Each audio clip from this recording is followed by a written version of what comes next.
So, ang nag-message sa amin mga kababayan is PNP po na from Anda, Pangasinan. Dahil ayon sa mensahe ng Anda PNP, ito ang message nila. Good afternoon po. Sa Anda PNP po ito. Pwede po ba kaming tumawag? Opo, kasi ang sabi niya kasi, hindi daw na ipaalam sa kanya. Ay, ganun? Oo, na sumama po siya sa inyo. Okay. Kaya nag-aalala din naman daw po sila.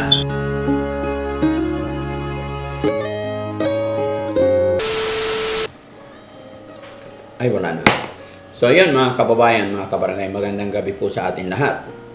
Oras po is alas 6 na po ng hapon, gagabi na. Pero may na-receive akong message mga kababayan kaninang 5:30. Kaya lang hindi ko siya pwedeng i-reply pa kasi hinihintay ko si Kuya Sam dahil yung tumatawag sa atin is hulaan yung mga kababayan ko sino. Wala naman tumatawag mga kababayan, nag-message pa lang po. Ito yung good news. Para sa akin, good news. Dahil ilang araw na kaming nananawagan about family ni Ate Maricel Acapurapor. Ayan. So, ang nag-message sa amin mga kababayan is PNP po na from Anda, Pangasinan. No? Kararating lang nito 30 minutes ago. Hindi ko lang ma-feedbackan agad kasi nga inihintay ko si Kuya Sam dahil gusto ko si Kuya Sam ang mga kausap dahil para magandang usapan. Dahil si Kuya Sam is from Anda. At saka maganda yung salita nila kasi bulinaw din siya. No?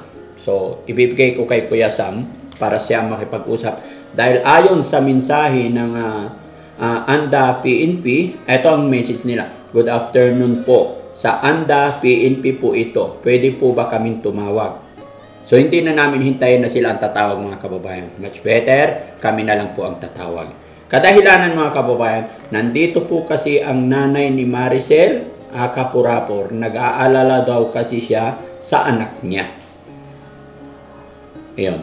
No? So, tatawagan natin para walang maging problema. Ito po yung hinihintay ko mga kababayan. Ito po yung sinasabi ko bago namin kunin si Ate Maricel. Although wala kaming mahanap ng mga kamag-anak. Kaya, ito yung panawagan namin at salamat at may nag-reach out na. So, i-call ko na. Ikaw ang kakausap kasi para magkaintindihan kayo, no?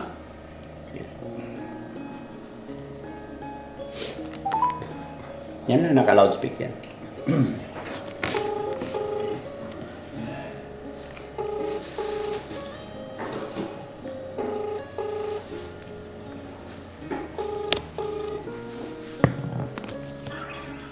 Hello po. Magandang gabi po. Ano po ito ni Daddy Frankie po? Stop po ito ni Daddy Frankie. Nag-text po kayo dito sa amin, sir. Stop po ito ni Daddy Frankie. Stop po ni Daddy Frankie. Magandang gabi, sir. Regarding po kay Ate Maricel, okay, Purapor po. Opo. Nandyan pa po yung nandyan pa yung nanay niya po.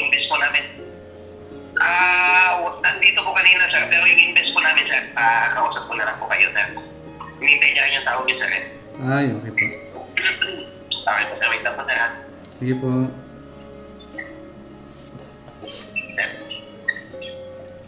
Sir, andito na si Kwani, Daddy. Pakilala ka rin. Pakilala ka rin. Tiga dyan ka sa Anda. Ano po, Mabigay sir, si Sambo ito sir, taga-Andan lamang sir. sino po, sir? Stop po ito ni Daddy Frankie, taga-Sablig din ako sir, taga-Andan rin po. Okay, stop. Apo, Nagpunta dito kanina, sir, si yung mother ni, Opo. Maricel, already po ako. Opo, ano po? Tinatanong niya po kung kamusta si, anak niya. Opo, sir, bali nung kinuha namin dyan po si Ate Purapor, yes, nag-alala kami kasi matagal na siya sa lansangan, sa palengke pag-alaga at yung sa depression niya po. Walang problema sa kanya. Opo, walang problema lang Nandito po, siya sa nandito amin siya sa amin po. Bali, kahapon po, dinala namin sa pagamutan. So, inaantay namin yung kamag-anak niya po na mag-call out dun sa amin po. Kasi para masamahan sana kami sa paggamutan kahapon. So kami po, nagsadya na po sa paggamutan kahapon. So naging okay naman po yung mga nabigyan din po siya ng gamot pang sa sa gamot sa depression. Opo. So ngayon po, under po namin sa pangangalaga po namin siya. Ano po ang concern? Ano po pala yung concern po ni nanay po? Hindi daw pinaalam sa kanya. Opo, kasi yung po ay kusang sumama lang po sa amin si ate po, base din po sa doon sa live namin po na napanood niyo po siguro po. Oo. Nag-aalala din si Opo. si nanay niya. Tapos po, pinaalam, kasi doon din po ako sa sablig po, kausap din namin yung kapatid isa sa kapatid, sa anak ni nanay, yung anak ni Kuya Wing. Kuya Wing po ba yan? Asawa ni Kuya Wing. Opo. Bali, sabi na kasi yung nanay ko, kausap niya rin, pinabayaan daw siya parang walang pakialam na si nanay nung nanay niya sa kanya. Kaya sabi namin, kami na lang magdadala sa paggamutan sa kanya. Yun niya yung...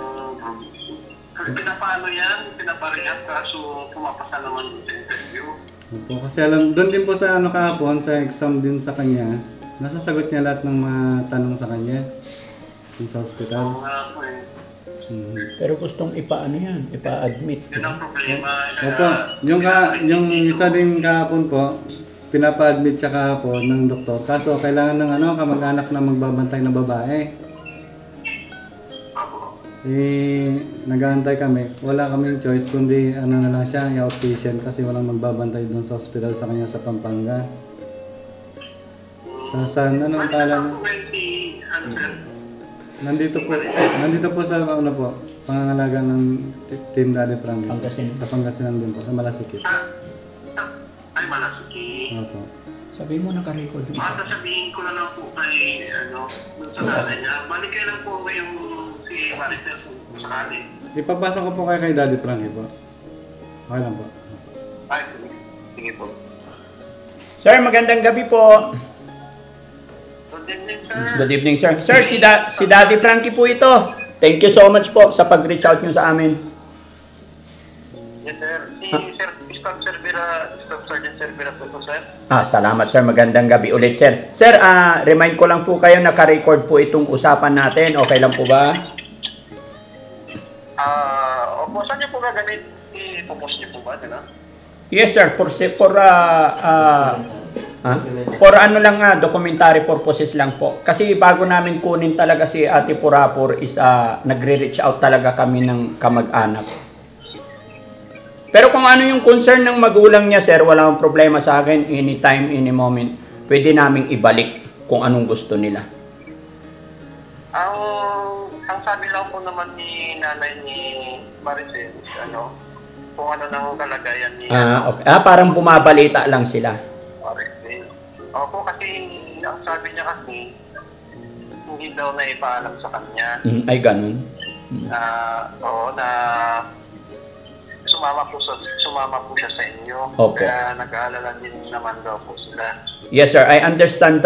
Naunawaan ko po. Kaya lang po nagko-call din kami sa mga kamag-anak, kaya lang wala pa.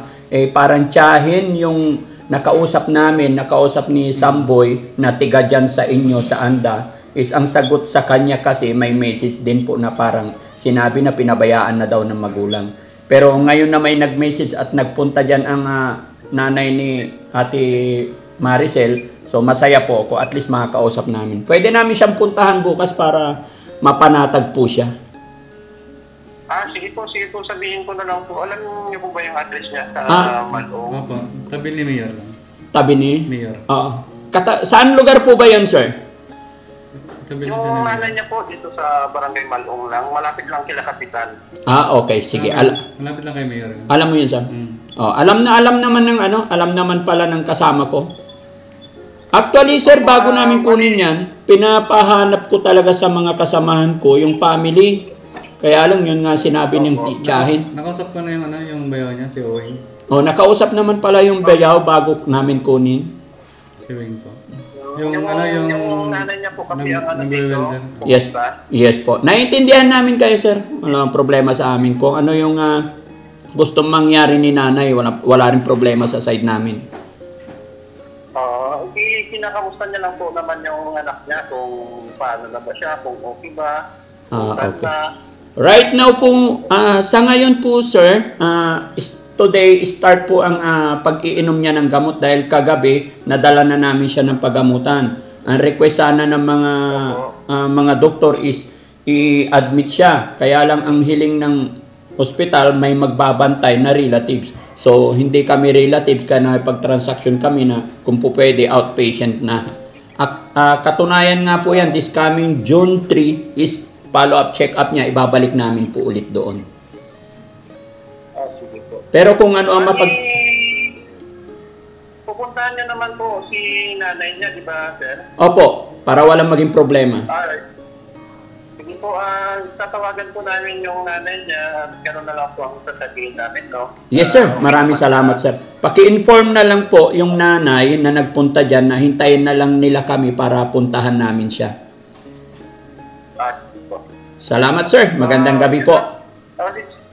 Sige po, sir. Yun lang naman, nag-aalala din kasi yung nanay. Yes po, yes po. Naintindihan namin, sir.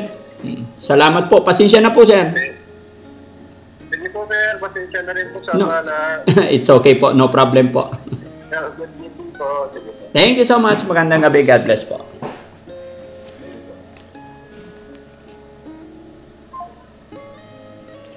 Ayun, mga kababayan, no? Pero, di ba, nagpaalam ka? Opo. Bakit ngayon napanood na nila na nasa atin na saka may nag-aalala na? Na concern siguro yung nanay niya. Okay. Pero, yun, gaya ng narinig ninyo mga kababayan, ang Team Daddy Frankie ay wala pong masamang intention or anuman. At naintindihan ko rin yung magulang na natural lang na mag-alala para sa anak. So, pupuntahan namin bukas para makausap. Sana, haharap sila at makausap natin. Kasi nag-reach out ka nakaraan, pinuntahan. Sino ba nakausap mo? Yung bayaw muna. Ang bayaw. Tapos nakachat ni nanay yung isa sa kapatid ni Nanay. Purapor. Isa sa kapatid ni Purapor. May kapatid din si Purapor. Yun yung bali inaanak niya yung kapatid ko. Okay. So, ibig sabihin, aware naman sila lahat na, kasi bago namin siya kunin mga kababayan, no? Sa mga bago pa lang sa aming channel, bago pa lang sa mga panood ng video namin ito, bago namin kunin, bago puntahan ni Daddy Frankie, si Ate Purapor, bago ko siya i-rescue talaga, 3 beses or ilang beses? 4? 3. 5. Part 1. 2, 3. Ayun, tama. So, 5 upload. Naka 5 upload si Kuya Sam in my page na nananawagan kami sa magulang or sa mga anak, mga kababayan. And then, pang-anim po, yung pagpunta ko doon sa Anda Market. Yun na yung time na nirescue na talaga namin si Ate Maricel, aka Purapor. At yun din yung time na nirescue namin, nananawagan pa rin kami. Kaya masaya ako mga kababayan, siguro dahil nung napanood nila na nandito na sa custody or pangangalaga ng Team Daddy Frankie, saka eto, nagpunta na ng PNP, Anda, PNP ang magulang ni Ate Maricel. So, hindi ko alam kung anong mapag-uusapan namin bukas mga kababayan or hindi ko alam anong plano nila about Maricel. Pero isa lang masasabi ko mga kababayan, ang plano naman ng Team Daddy Frankie ay para matulungan lang si Ate Maricel at para mapagamot, para mapaiwas na siya kung ano man yung mga nakagawian niya ngayon. At narinig nyo rin ang usapan namin na first day po ng pagtitake niya ng gamot. At sana po ay maging maganda yung usapan para tuloy-tuloy dahil mula nung pina-check up namin kagabi, after 3 days ay may follow-up check-up na siya ulit, no? So sana lang mga kababayan, hindi tayo magkaroon ng problema. Although sabi naman ng ni Sir na kausap natin is nag-aalala daw.